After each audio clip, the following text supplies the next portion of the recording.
Hi guys, Steve Leonard here, Steve's Guided Adventures, giving you guys a fish report. Today is March 17th, 2019. Been a long couple weeks. I'm on a 2-week grind here, just finishing up with a couple different groups, and I've been doing multiple different types of stuff, from steelhead fishing to walleye fishing to sturgeon fishing, whatever it's taken to fill the days. We got some good weather coming. Finally got some warm weather coming. It's been snowing, it's been cold last week, not this past few days, but before that we were not minus, but I was fishing some fish in 15 to 20 degree weather. It was the coldest I've had for a while. I had some snow, but we needed it. So the winter's past us, we hope. We got some warmer weather coming this week. It's definitely warming up the water. On the Columbia River, where I've been fishing for some walleye, it's running up to about 37 degrees now. It was 34.8 when we started out. Now we're getting to 37, so it's starting to warm up, and those walleye start getting into that pre-spawn, which they are right now. They are moving into the spawning grounds. There's been a lot of fishing pressure this year. I hope the fishery sustains it with the no limit on walleye. Hopefully those guys out there that fish with me or that are out there fishing, that you're releasing some of those big females so we can keep this fishery going. I know the fishery's state fishing game. They want these hatch or these walleye and smallmouth bass off of our river systems, and I do not agree with it. It's part of the ecosystem for the rivers. I know they're not native to the area, but not as a lot of other things that we have here. It's a great sport fishery, and we need to have them. They're great fishery. So please, if you are out there fishing them, keep some males to take home and eat. You don't need 200 of them in your freezer. Just take enough that you can get by and eat some good meals so we can keep this fishery going. But it has been turning on. It's going to continue all the way through April, going into the spawn time 1st of May. When it gets to that water temperature, hits that 48, 50, 52, they're going to be spawning pretty hard.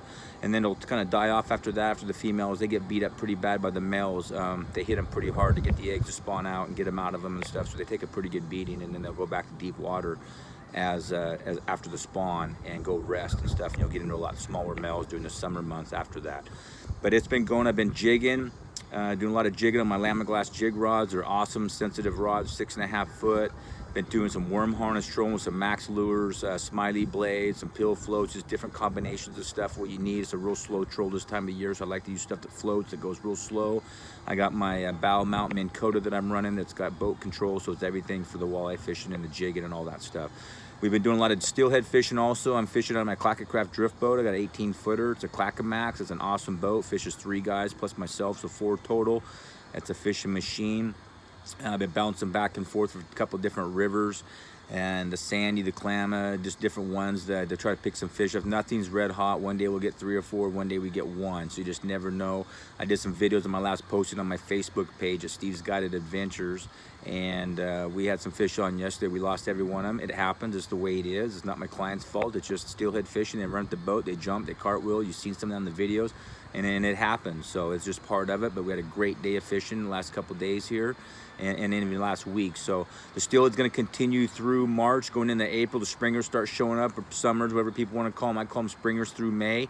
There's some rivers going to be opening up. Some rivers closed, the Washougal and different ones, March 15th to April 15th, and they reopen back up. And there's some coastal rivers on the Locomin. Those rivers down there do the same also. I don't have all the exact regs in front of me on some of those rivers. I don't fish much, but check your regulations before you do go fishing right now, because there is some closures, and they are going to go into some select fisheries, which means you have to have barbless hooks, no bait, no scent in some of these rivers when it does open back up, until a restricted area like the 1st of June it opens back up for using bait or stuff. So be careful of that and look at your regulations for whatever river it is you may be fishing. Some of the Oregon rivers you can use barbs now, so check your regs. You might be able to get away with using some barbs. The salmon are starting to show up. I ran a couple of trips. I've had no bites yet. I fished early. I don't get too excited. It's just some guys in town. They wanted to go fishing, and that's what opportunity that we had. They are catching some. They got some yesterday in the flats downstream of the deadline, or upstream of the deadline there at Bachelor Flats up in that area. They are picking some up. I didn't get a report today. I was sturgeon fishing on the Willamette River. We caught and released a bunch of sturgeon today. I think we ended up with 17 altogether.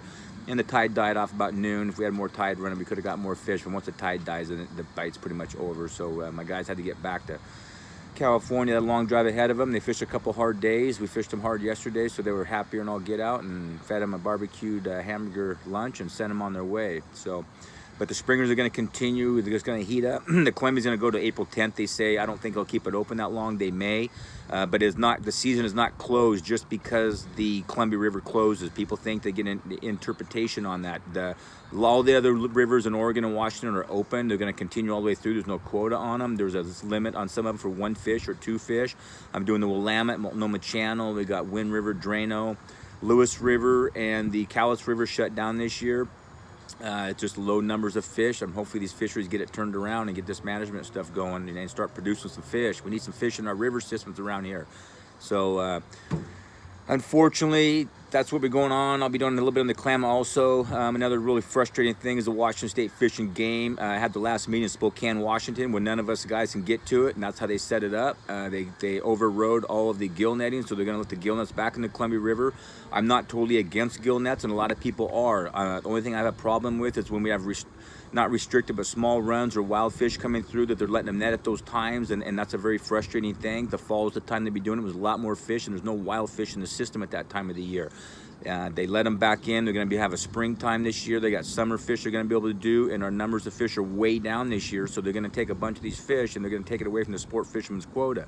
I don't agree with that. The thing that the gill netters do for our sport fishery is the State Fish and Game that people don't realize is they raise fish for commercial gill netting. All of our fisheries nowadays are managing it for commercial gill netting. You don't get 20, 30 pound spring chinook like we used to. They're all 10, 12, 14 pounders because that's what they can sell in the market at Safeway, wherever they want. Nobody wants that big fillet. So they're not raising fish for us for big fish. They're raising fish for the commercial fisheries, and that's the way it is. The Grays River hatchery has 500,000 spring chinook smolts in it. They're all for Young's Bay and other safe zone areas for the commercial gill netters in our State Fish and Game hatcheries.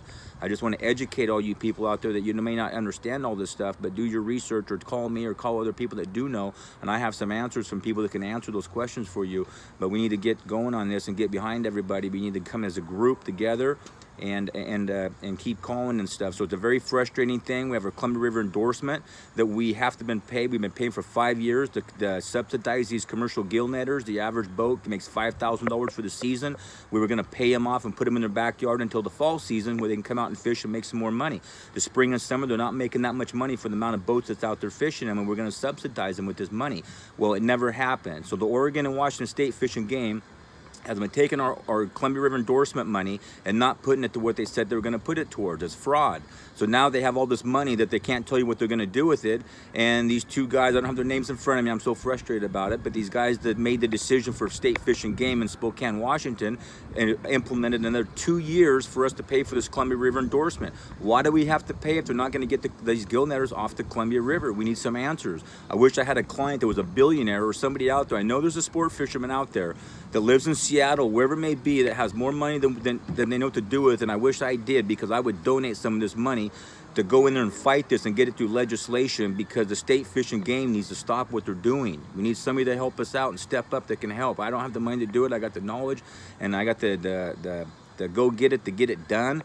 But there's certain people out there that if you are out there, if you are watching my video, if you do know somebody, we need their help. And it's going to be too late. The Pacific Northwest is known for salmon and steelhead and this great streams that we have here, so we need to keep this stuff going. My son Corbin's 5 years old. He's gonna be roasting marshmallows and hot dogs in these riverbanks if they don't keep this stuff going. It's very, very important. So I don't want to be preaching to you. I don't want to be getting a negative on that, but I just want to educate the people that are out there that are watching this report, and please share this report. You're more than welcome to share it to keep this thing going. So hopefully they change some stuff around, and hopefully they raise more fish for the commercials, and they raise more fish for these orcas that are starving out in the ocean. And the reason they're starving is because they're not raising fish in our hatcheries to put them in the river system that feeds these orca wells and all this stuff out there. So it's a big ecosystem that we all need all of it. To not add just one piece of it, it's all of it to make it happen. And a lot of it isn't the ocean conditions like they say it is, because other fish and the same come back to the river right next to it that comes back with huge returns that go to the same dinner table in the ocean and eat. It's a lot of the production and how they raise these fish and release them and stuff. So it's a very important how these things are managed and released. But the springers are going to be coming, so hopefully we have a good year on that, and it's going to go all the way through May. And then we'll be getting into summer steelhead, summer chinooks and stuff like that. So Please follow me on my Facebook page at Steve's Guided Adventures. I have a website, stevesguidedadventures.com. I do fishing reports on there. You go to the More Info tab and go to fishing reports, and I do a lot of reports on there, more current than I do here. And but I do as much as I can on here to get these reports out to you people, because I know you guys really appreciate it. So thank you for following me. Thanks for following my YouTube channel. I'll be getting some more how-to videos on there. Just be patient with me. I've been working long days here, so I don't have a lot of time to get it done, but I'm trying, and I want to do it right. So I want to make sure I do it the right way. So thanks for following me. Tight lines to all you guys, and thanks for the business of all you people that are fishing with me. I'd like to thank my sponsors: Clacker Craft Drift Boats, Lamiglass Fishing Rods, Procure Bait Sense, Gamakatsu Hooks, Aquas Waders. There's a lot of other Trinity tackles, my anchovy heads. I got Fisherman's Marine Supply. We got Three Rivers Marine in Woodinville, Washington. I can't thank all these people. There's some out there that I probably haven't said. That's off the top of my head right here in front of me. But I got Max Lure and some Yakima Bait. There's just a bunch of people out there that help me out, and I really appreciate it. And all of you people out there, if you go buy products and stuff, please support these people, because these people put money back into our fisheries. It's very, very important. So thanks a lot, guys. Tight lines to you. Be safe out there, and I'll have another report out here hopefully in a week. If not, it'll be a week and a half or so. We'll get some more fishing going here. So thanks a lot, and tight lines to you all.